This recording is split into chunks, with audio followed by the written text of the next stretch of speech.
Welcome back to Confessions of a Time Monk.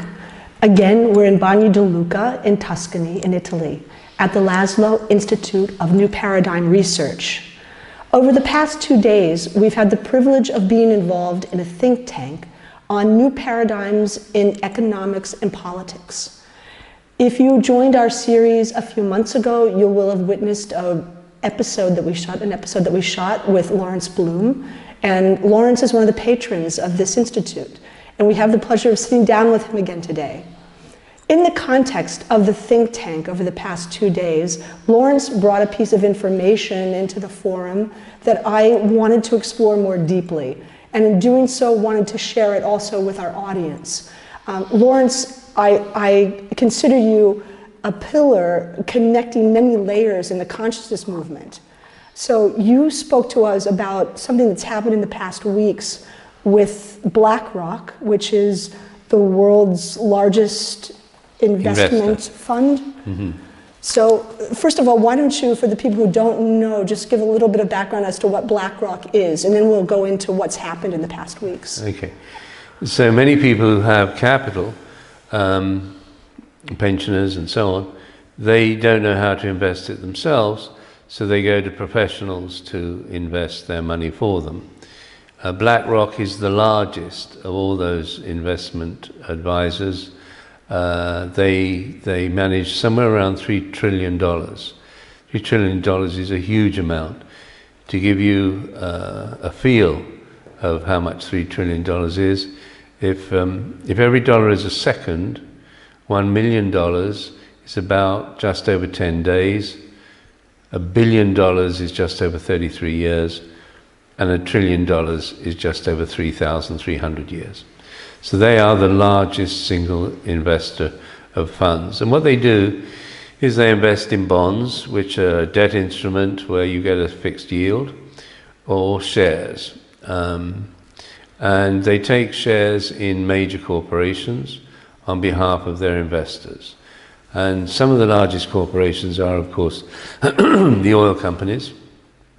And so they are large investors in the oil companies. The oil companies. Yeah. Right. So they don't own companies, but they probably, because of their size, are likely to be the largest investor, even in the hugest of companies.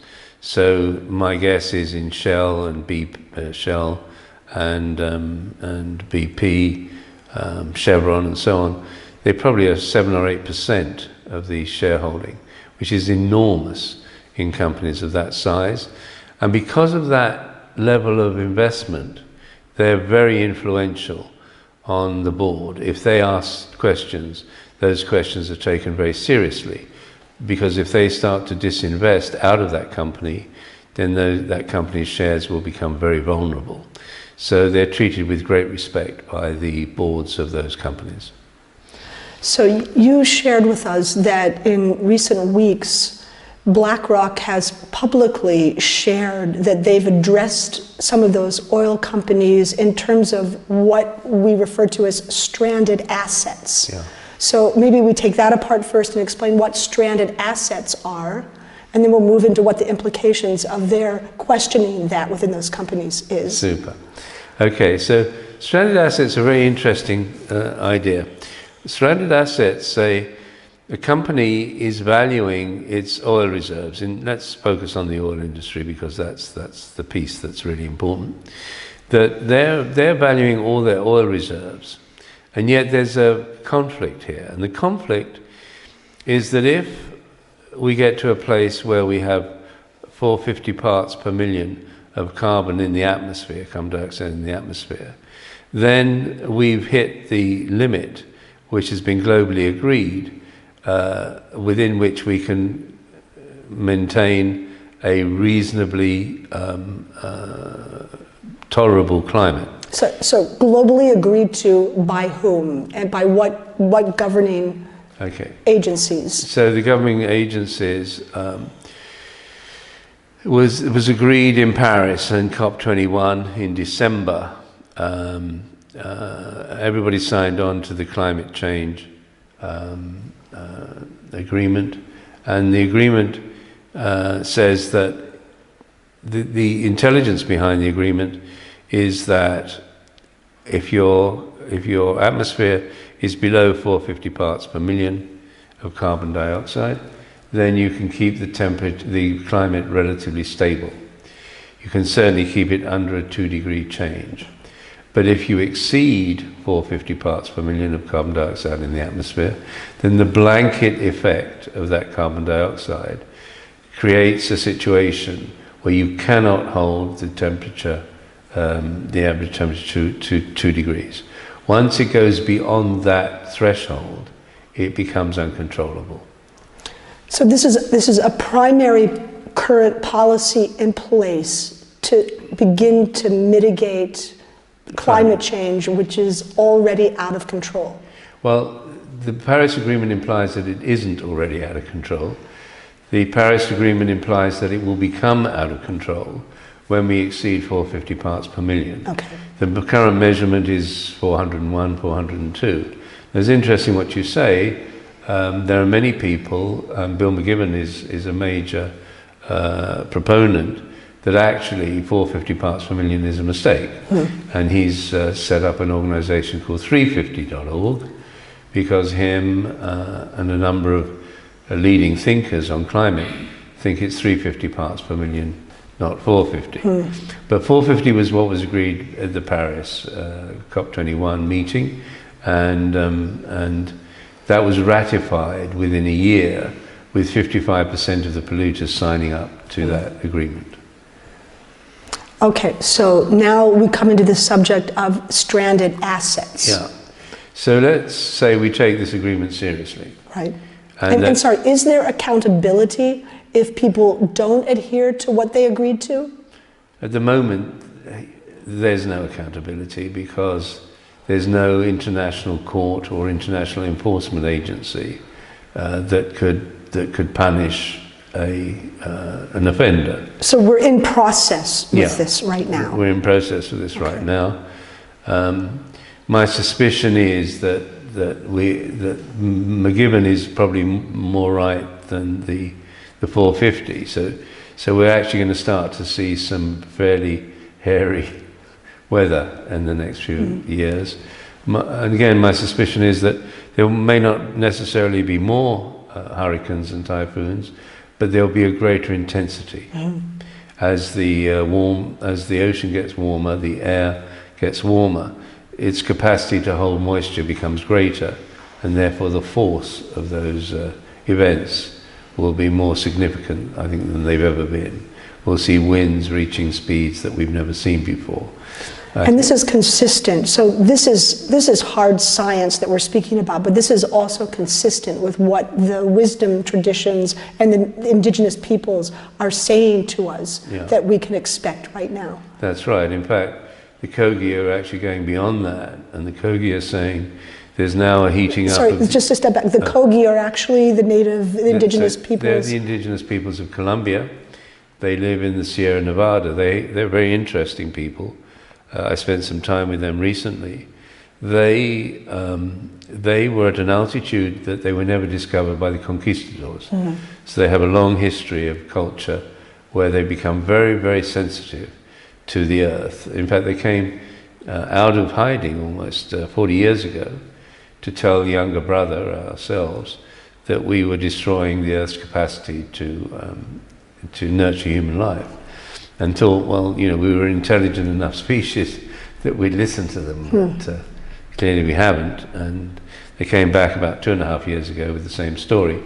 And a film called Luna was made around their intelligence. And they tell me that now they see that there will be a great increase in earthquake and volcanic activity as the center starts to heat up as well. So they have that understanding and that wisdom. So you're right to bring them into the discussion.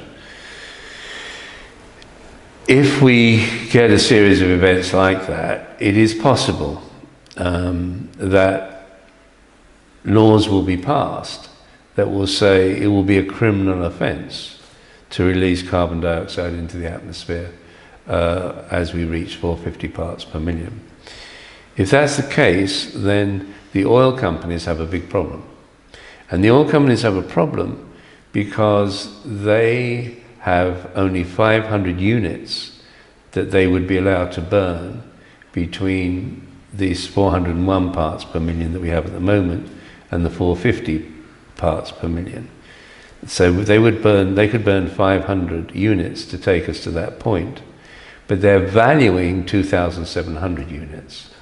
But they're not burning this themselves. These are what they're selling to be burned. Exactly. So the onus is on them in terms of the amount that they're selling, or is the onus on the buyer in terms of the amount that's being burned? Well, the buyer will be restricted at 450 parts per million to buy, restricted from buying the oil, because if they burn it, then they'll be committing a criminal offence.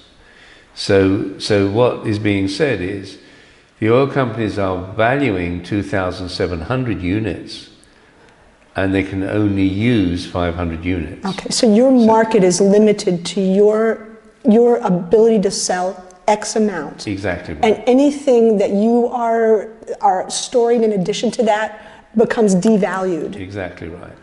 So to put it another way, it's as if there was a sell-by date of 450 parts per million, and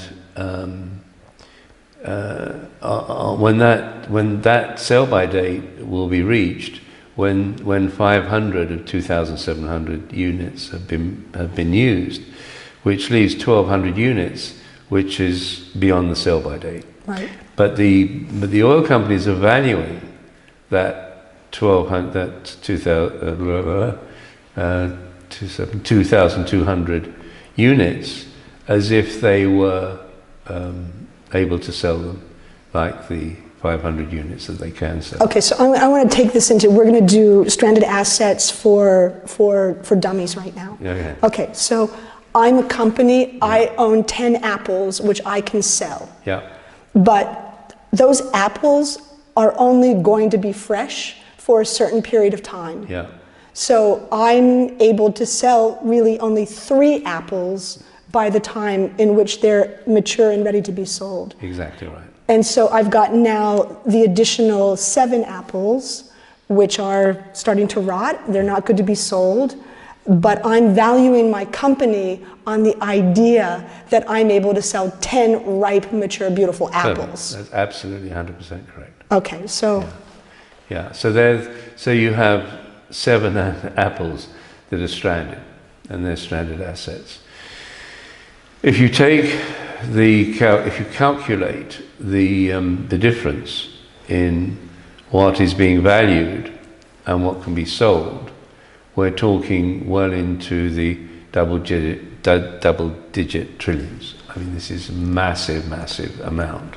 So I'm just going to extrapolate this. If the oil companies were in fact brought to task and really truly valued based on what they can within this agreement sell, the oil company values would plummet. Would absolutely plummet unless they had a viable plan to become an energy company rather than an oil company and invest heavily in alternative energy sources. So this is really, really putting the heat, so to speak, on a pressure point, which is economics. So companies that would not voluntarily go into those industries are essentially having their hand forced as a result of BlackRock, their largest investor, now going to them and saying, how are you handling those 7 apples that are rotting on the shelf? Yeah, that's exactly right. That's a perfect analogy.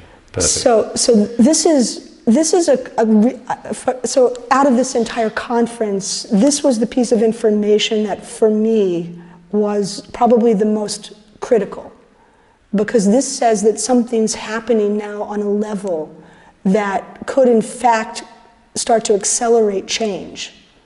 Yeah, it's my suspicion, and what you did well to pick it up. My suspicion is that conversation has been held privately for a couple of years. And somehow or other, BlackRock were not happy with the results of the quiet conversation. So they've gone public. And when a company of that size, that's a trusted investor, makes that kind of statement, it reverberates throughout the entire market. And so what they're saying is, doesn't matter what any politician may be telling you, we, the business sector, are telling you that we need to do something, and we need to put the foundations of change together now. We are running out of time. In 2015, BlackRock began to speak about stranded assets. So I've read articles where they began to bring this subject up within their constituency of companies that they invest in. Yeah. So what's different about what's happened now? They're now saying they'll attend the annual general meetings and ask specific questions. And are there any answers that have come back yet? Not that I know of. Okay. They made the announcement 3 or 4 days ago. Okay. So how that is now taken, they may go quiet again and feel that having made a public statement, they can now go back to quiet dialogue. Okay. I'm sure they'd probably prefer that because they don't want to freak the market. Right. But they've set a marker. Right. Something has shifted. They've set a marker, and they've said they'll attend annual general meetings for the purpose of asking these questions, that particular question amongst others. So, Lawrence, why do you think BlackRock would even step into this question with their investment portfolio? BlackRock is interesting in as much as the deputy chairman introduced a mindfulness practice into the company some 3 or 4 years ago, and has created safe spaces where people can go and meditate. And now over 10% of the company are regular meditators. So it could be that some energy is created, maybe even a field of contemplation created in such a way as it's influencing corporate policy from a much deeper level than it may be from other corporations. This is an interesting conversation, the idea of a field. So around any corporation, we're, from our viewpoint, assuming there's a field that contains information. So this could be this mindfulness inserting new information into that field, which in turn could be having a systemic effect. I think so. I wouldn't. It doesn't necessarily bring new information into the field. What it does is it reduces the denial of existing information. So my suspicion is that it leaves people open. It lowers their resistance to knowing the truth if the truth is uncomfortable or inconvenient, as our friend would have said. And that's what's happened here. So to absorb an inconvenient truth like that, and it is hugely inconvenient, is a massive step. And maybe that field has enabled that process to begin.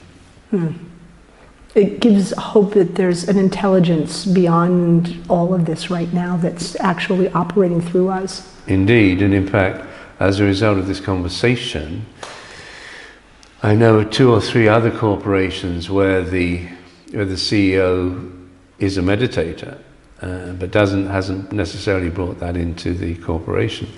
And I'm going to actually point out what's happening at BlackRock and suggest that maybe they do that. I think this is, in terms of the Office for the Future, which you're chairman of, this is an interesting piece to follow in terms of what's happening within companies where the leadership is in some way embracing mindfulness, which would be a term that's more acceptable in the corporate world. This is a very interesting conversation. One of my close friends is Andrew Stone, Lord Stone. He was ex-MD of Marks and Spencer's. And Andrew brought mindfulness into the Houses of Parliament. And there are now 153 or 160 parliamentarians who meditate on a regular basis. And because of the field they created there, they started to look at bringing meditation into prisons, into schools, and into hospitals. And why not bring it into business? So maybe next time I meet Andrew, I should say. And because he's ex-MD of Marks and Spencer's, he has huge credibility in that area. Why not bring it into business? Yes. Okay, yeah. So I thank you, Lawrence, for sitting down with us and explaining this to us. We should say that today is May 25th, 2017.